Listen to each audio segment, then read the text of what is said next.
Money nine helpline में आज हम बात करने वाले हैं कि इंश्योरेंस कवर के बारे में आपको क्या करना चाहिए। खास तौर पर जब दो तरह के इंश्योरेंस है, एक जिंदगी के लिए जरूरी है और दूसरी सेहत के अनदेखे खर्चों के लिए जरूरी है, यानी हेल्थ इंश्योरेंस जिसे टर्म इंश्योरेंस हम कहते हैं, हेल्थ कवर जो कि हेल्थ इंश्योरेंस होता है। इन दोनों के बीच में प्रायोरिटी क्या होनी चाहिए आपकी? और आज इस पर बात करने के लिए और आपके सवालों का जवाब देने के लिए मेरे साथ PolicyX.com इंश्योरेंस एग्रीगेटर हैं, फाउंडर और सीईओ नवल गोयल जुड़ रहे हैं। Thank you Naval, money nine में आने के लिए। आपको क्या लगता है, क्या प्रायोरिटी होनी चाहिए? अगर मेरे पास दोनों में से कोई भी नहीं है तो मैं पहले क्या खरीदूं, या फिर आपको लगता है दोनों को साथ में खरीदना चाहिए, टर्म इंश्योरेंस या एक हेल्थ इंश्योरेंस? कौन पहले आएगा मेरी प्रायोरिटी लिस्ट? जी, thank you for having me on the show Priyanka.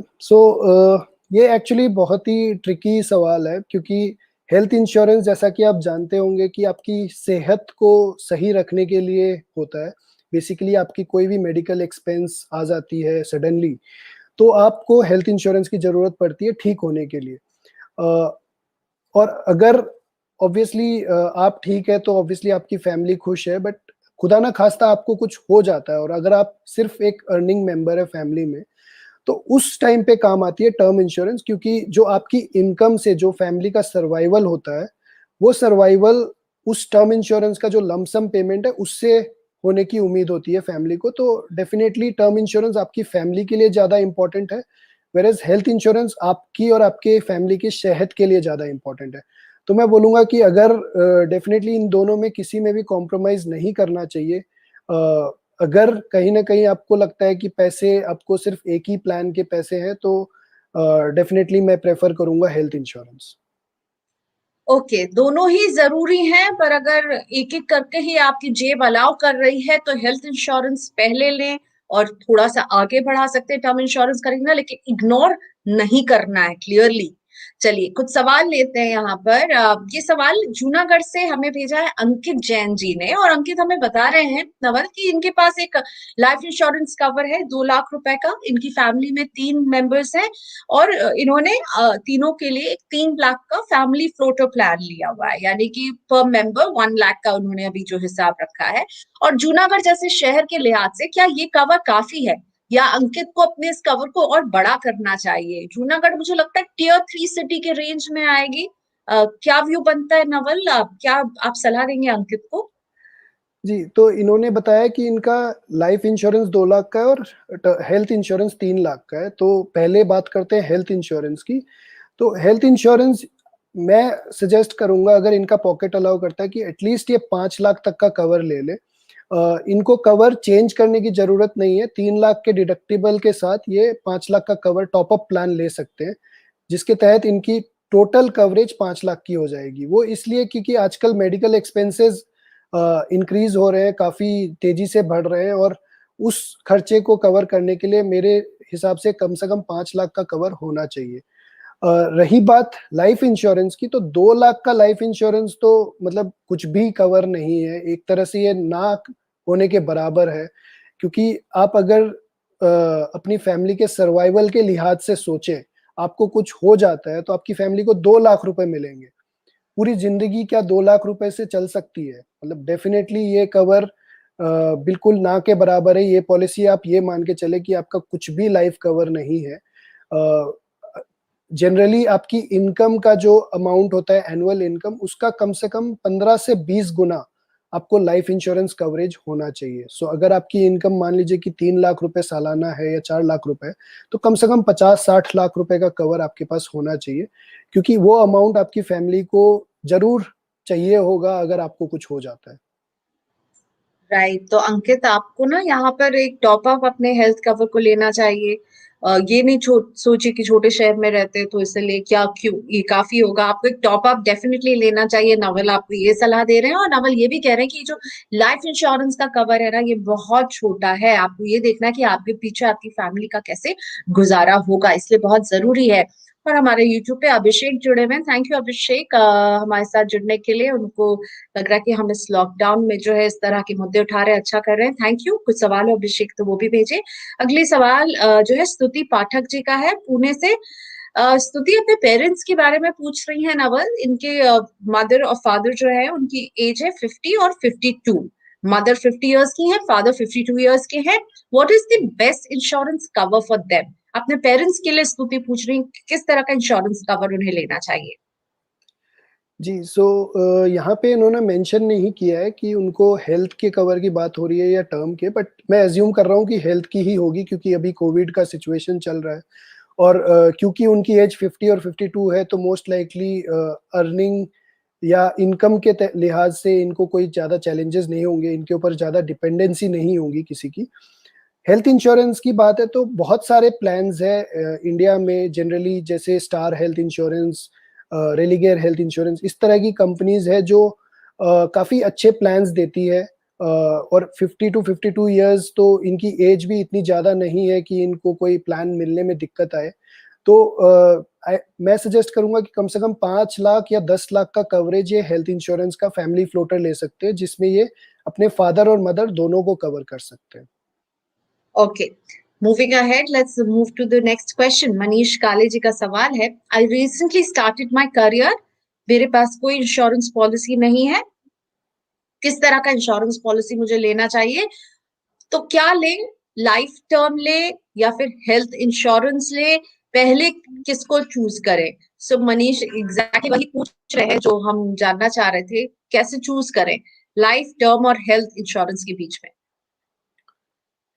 Ji, so life तो मतलब मैं ये तीनों पॉलिसी का मेन पर्पस समझा देता हूँ।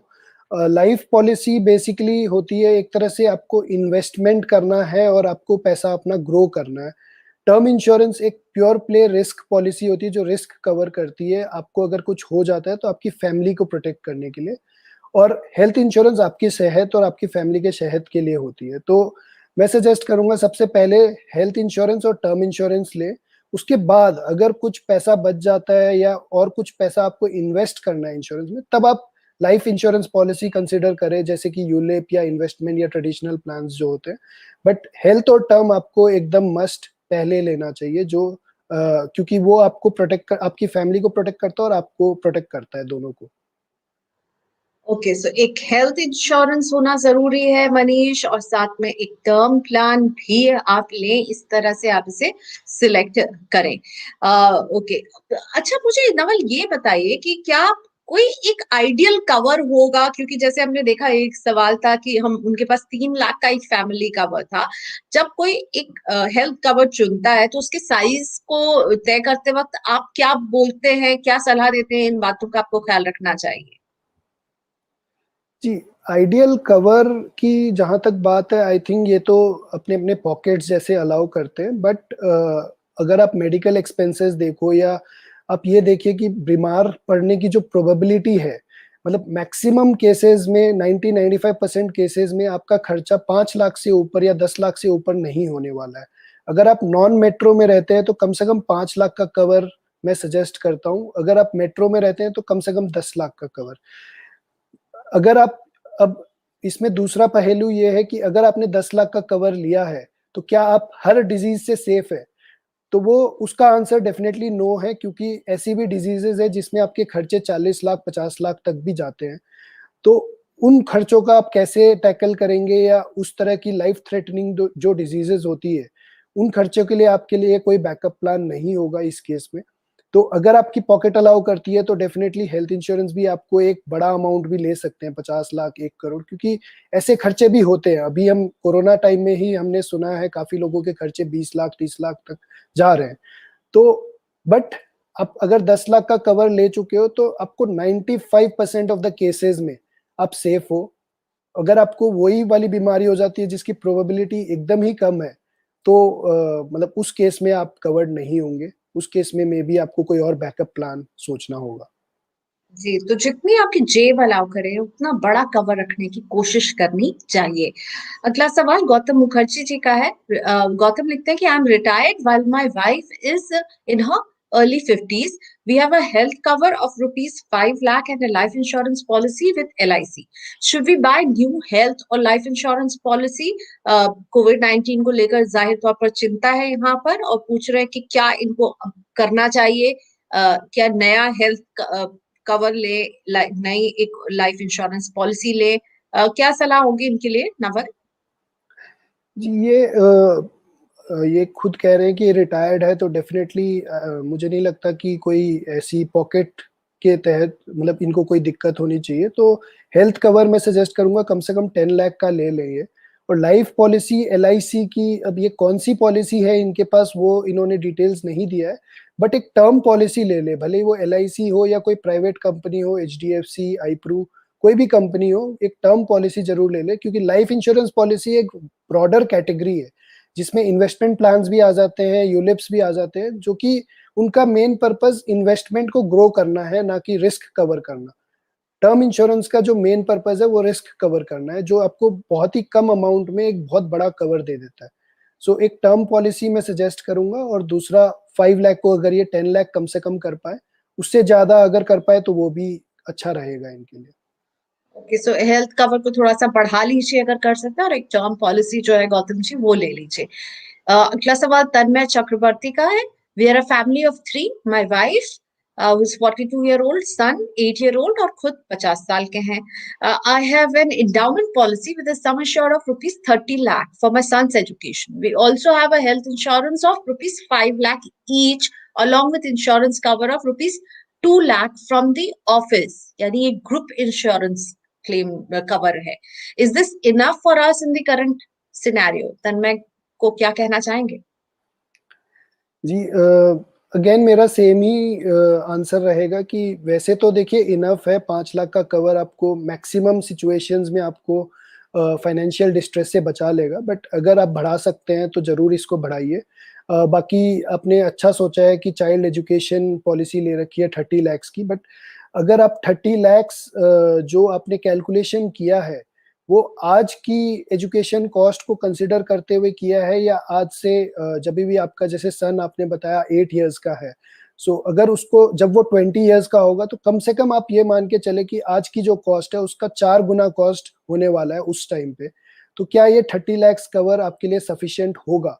वो डिपेंड करता है आप कौन-सा एजुकेशन के लिए जाना चाहते हैं, आपके आपके बेटे क्या करना चाहते हैं, बट आप ज़रूर वो कंसिडर करें एक इन्फ्लेशन कॉस्ट, जो कि 12 साल में कम से कम 4 गुना आप पैसा मान के चलें कि आपको आज की कॉस्ट का लेना चाहिए, उतना कवरेज आपको होना चाहिए। Right, thank you so much Naval, आपने वक्त निकाला मनी 9 के हेल्पलाइन में आप हमारे साथ जुड़े इतने सारे लोगों की हेल्प करने के लिए। Thank you so much Naval. इसी के साथ थैंक यू। हम मिलेंगे इजाजत, और मनी 9 हेल्पलाइन हाजिर रहेगा। आपको अगर किसी खास टॉपिक पर हमारे एक्सपर्ट की राय चाहिए तो जरूर भेजिए, आप मनी 9 के साथ जुड़िए, हमारे व्हाट्सएप नंबर पर भेजिए, या हमारे इन वीडियोस के नीचे जो कमेंट बॉक्स है उसमें भी आप अपने सवाल भेज सकते हैं। अपने सवाल के साथ ना अपना नाम भी अगर आप शेयर करेंगे तो हम भी वो शेयर कर पाएंगे, और आपको भी वो जवाब अच्छी तरह से मिल पाएगा। तो thanks for watching and do send in your questions.